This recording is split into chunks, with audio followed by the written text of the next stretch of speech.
Now, all humans have their advantages and disadvantages when it comes to fighting. Taller fighters can hit from farther ranges, shorter fighters have more leverage with their hooks. There's different strokes for different folks. Now, you want to know what best suits you for your fighting style. I got you. I'm here. Today, we're going to be talking about the best types of ways for fighting for your build. So, let's get into it.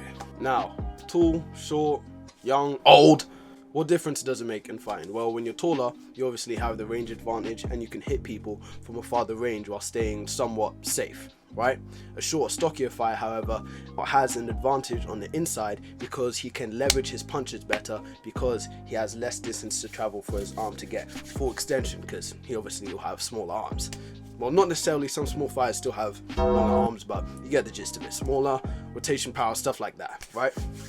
Now, how can you use this to help you in fights? How can this build help you in fights? How you can use it to your advantage? Now, Mike Tyson, he used a peekaboo stance because for his weight class, most of the people in his weight class are much taller than him. So he had to use a peekaboo stance to get inside, bob and weave those punches, and leverage his punches and get inside to use his knockout power. Now, someone like Sean O'Malley in the MMA right now, he's dominating because of his striking ability. He can hit people from far ranges, string up combos, hit them where they don't expect it to be hit. Same with Israel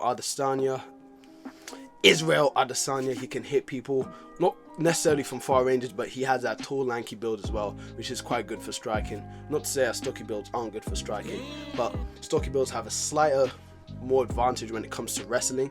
I'm not quite sure about the specifics of that, but it's true, okay? Believe me, okay? Now, weapons. Everyone has a weapon that they have that gives them a slight advantage when it comes to fighting. You might be more agile than the average person or your opponent. You might have naturally a bit more power. You might be naturally faster. You might just naturally move better with certain footworks of certain styles. Now, the way to find this out is generally listen to your body. For example, me, I have a bit more power in my right side because obviously I'm right-handed and use my right more because I used to be a Look, don't worry about it. Don't worry about it. I just know it's in my right hand, okay? It's in my right hand. Alright, cool. Now, some people, as I said, you just need to find out on the bag, in practice, when you're moving around. Some people might be better bobbing and weaving, but definitely find your weapon. Now, once you find your weapon, focus on it. Hone it so that it's deadly. Now, some famous fighters' weapons, Alex Pereira, his left hook is renowned to just knock people out. People don't know how he does. He just has a left hook that's strong, right? And it just knocks people out. Mike Tyson, his power in general. Muhammad Ali, his footwork. He did train his footwork, but he did have slightly naturally, he was a bit more gifted in that. And he emulated his style towards Sugar Ray Robinson, which we'll get into a later part of this video. Now, one of the most important things when you're beginning on learning how to fight is finding a style that suits you. Finding a person that you can emulate that suits you. For example, Mike Tyson once said himself in interviews that he emulated Jack Dempsey's footwork and head movement in order to get in and hit those big power shots. Muhammad Ali also said he emulated, as I said before, Sugar Ray Robinson and his footwork, and he admired that and he used that to his advantage. Now, what do these two things have in common? Jack Dempsey and Mike Tyson had a very similar frame. They were fighting people who are taller than them. Same with Muhammad Ali. Sugar Ray Robinson and Muhammad Ali had a similar frame, so they used that to their advantage, and Muhammad Ali emulated them, vice versa. You know what I'm getting at, right? Now, how do you find a fighter that you can emulate a style with? Well, there's many people. For example, say you're a shorter, stockier fighter, and you do Muay Thai or boxing or kickboxing. Mike Zambidis, I'm butchering his name, don't care, whatever. Zambidis, he is one of the best. Was it heavyweight, middle? Look, let me check my facts real quick. And I knew I was fucking right. It was middleweight and heavyweight. He operated in these ranges, and he was just a devastation. Everyone he fought, he pretty much destroyed. Whether they were tall or short, his tactics still worked, and he uses his style to leverage himself. I'll link down some videos on each fighter's analysis of them, on how you can, emulate with them and stuff like that. Now, there are people look down on this. They say you're not meant to copy other people's styles. Make your own style, right? But what I say to this is that the reason why it's looked down upon is because people are doing it wrong. People try to copy exactly down to the T and fine detail of these people. And what I'm saying is, you just need to take things from people and all the fighters that look or emulate your build, right, and put that into your own style. Same thing Bruce Lee did.